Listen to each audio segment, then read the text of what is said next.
আসসালামু আলাইকুম, welcome back to my channel লিপি কুকিং রেসিপিতে সবাইকে স্বাগতম জানিয়ে শুরু করছি আজকে রেসিপি।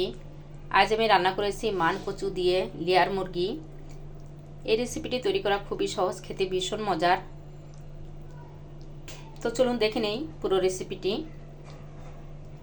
তো চলুন এখন রান্না করে দেখাবো। লেয়ার মুরগি রান্না করার জন্য এখানে পেঁয়াজটা আমি তেলে ভেজে নিয়েছি।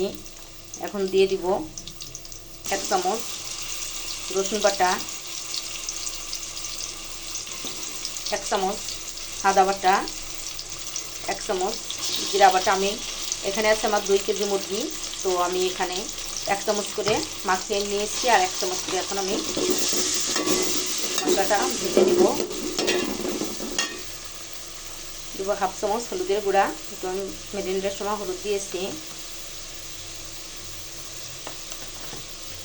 দেব লবণ, আর লবণটা দিলে কাঁচা মশলাটা সেটে না, তো রান্নার সময় এভাবে লবণ দিলে কাঁচা মশলাটা সেটে না।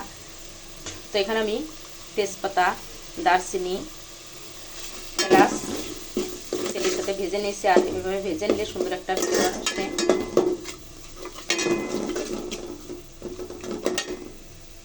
এখন দেবো শুকনো মরিচের গুঁড়া, আর ঝালটা দেবো স্বাদ মতো আমাদের। তো এখানে আমি 1.5 চামচ শুকনো মরিচের গুঁড়া নিয়েছি, আর কাঁচা মরিচ দিব সামান্যর জন্য। মশলাটা ভালো করে কষিয়ে নিব। কষানোর জন্য দিব সামান্য পানি। মশলাটা ভালো করে কষিয়ে নিয়েছি, আর উপর দিয়ে তেল ভেসে উঠছে। এখন মাংসগুলো দিয়ে দিব। মাংস দিয়ে নাড়াচাড়া দিয়ে দেবো। নাড়াচাড়া দিয়ে ভালো করে মিশিয়ে নিব। ভালো করে নাড়াচাড়া দিয়ে মিশিয়ে নিয়েছি। এখন দিব সামান্য যে পাত্রে আমি ম্যারিনেট করে রেখেছিলাম সেই পাত্রটা দিয়ে সামান্য একটু পানি দিব। পানি দিয়ে ঢেকে দিব।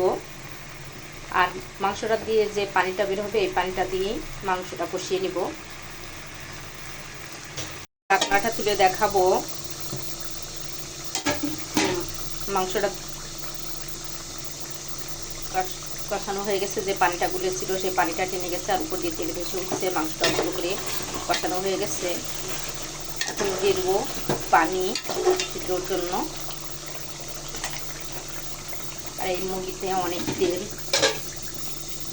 তো আমি দিব তুরন্ত গরম পানি। আর মুরগিটা সিদ্ধ হতেও সময় লাগে, তো এখন সিদ্ধর জন্য পানি দিয়ে নাড়াচাড়া দিয়ে ঢেকে দিব। ঢাকনাটা তুলে দেখাবো। মাংসটা প্রায় সিদ্ধ হয়ে আসছে। এখানে আমি মাংসের ভিতর দিব মান কচু দিয়ে রান্না করব। তো এখানে কচুটাকে আমি ফুটন্ত গরম পানির মধ্যে দিয়ে 2-3 মিনিট সিদ্ধ করে নিয়েছি। সিদ্ধ করে পানিটা ঝরিয়ে নিয়েছি। এখন মান কচুটা দিয়ে দিব মাংসের মধ্যে, দিয়ে নাড়াচাড়া দিয়ে মিশিয়ে নিব। আর মান কচু দিয়ে এই মাংসটা খেতে ভীষণ মজার। তো আপনারা চাইলে আলু দিয়েও রান্না করতে পারেন, আপনাদের পছন্দ মতো সবজি দিয়ে। মান কচুটা দিয়ে নাড়াচাড়া দিয়ে মিশিয়ে নিয়েছি, ভালো করে কষিয়ে এখন ঢাকনা দিয়ে ঢেকে দিব। যতটুকু পানি আছে মাংসটাও সিদ্ধ হয়ে যাবে, কচুটাও সিদ্ধ হয়ে যাবে। তো আমি দিব কয়েকটা কাঁচামরিচ ফালি। এখন ঢাকনা দিয়ে ঢেকে দিব সিদ্ধ হওয়ার জন্য। ঢাকনাটা তুলে দেখাবো। কচুটা সিদ্ধ হয়ে গেছে, আর পানিটাও টেনে গেছে, আর উপরে তেল ভেসে উঠছে। তো এখন দিয়ে দিব আমি ঝোলের পানি। তো যতটুকু ঝোল রাখবো তার চেয়ে সামান্য একটু পানি দিব বেশি। আর দিব ফুটন্ত গরম পানি। আর ফুটন্ত গরম পানি দিলে হয় কি, তরকারিটা রান্নাও তাড়াতাড়ি হয়, খেতেও স্বাদ লাগে। তো আমরা যা কিছু রান্না করব সবসময় ফুটন্ত গরম পানি দিব। আমি যতটুকু ঝোল রাখবো তার চেয়ে একটু পানি বেশি দিয়েছি।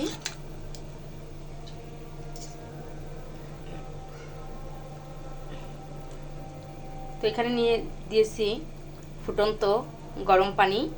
তো আমি যতটুকু ঝোল রাখবো তার চেয়ে একটু বেশি পানি। কচুটা সিদ্ধ হয়ে গেছে, তো আমি দিয়েছি ঝোলের পানি। তো আমি যতটুকু ঝোল রাখবো তার চেয়ে একটু পানি বেশি দিয়েছি। তো আর দিয়েছি ফুটন্ত গরম পানি। আর ফুটন্ত গরম পানি দিলে হয় কি, তরকারিটা তাড়াতাড়ি রান্নাও হয় আর খেতেও স্বাদ হয়। তো এখন রান্না শেষে দেখাবো কেমন হয়েছে আমার তরকারিটা। ঢাকনাটা তুলে দেখাবো লেয়ার মুরগিটা রান্না কেমন হয়েছে। তো রান্না কিছু ঝোলটাও টেনে গেছে। এখন নামানোর আগে রান্নার শেষে দিয়ে দিব গরম মশলার গুঁড়া। এখানে নিয়ে এসেছি আমি এলাচ, দারচিনি, লং, জয়ফল, জয়ত্রী সব কিছু হালকা সামান্য ভেজে গুঁড়ো করে নিয়েছি। তো অবশ্যই আপনারা রান্নার শেষে এই মশলাটা দিবেন, আর এই মশলাটা দিলে সুন্দর একটা ফ্লেভার হয় আর খেতে ভালো লাগে। তো নাড়াচাড়া দিয়ে মিশিয়ে নিব। গরম মশলাটা দিয়ে নাড়াচাড়া দিয়ে মিশিয়ে নিয়েছি।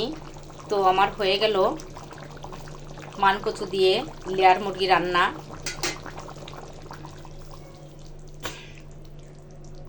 তো বাসায় আপনারা ট্রাই করবেন, আর কেমন হলো কমেন্টস করে জানাবেন। আমার রেসিপিটি যদি আপনাদের ভালো লাগে আমার চ্যানেলটি সাবস্ক্রাইব করবেন, ফেসবুক পেজটি ফলো করে লাইক দিয়ে সাথে থাকবেন। সবাই ভালো থাকবেন। নতুন নতুন রেসিপি নিয়ে আবার আপনাদের সামনে হাজির হয়ে যাব।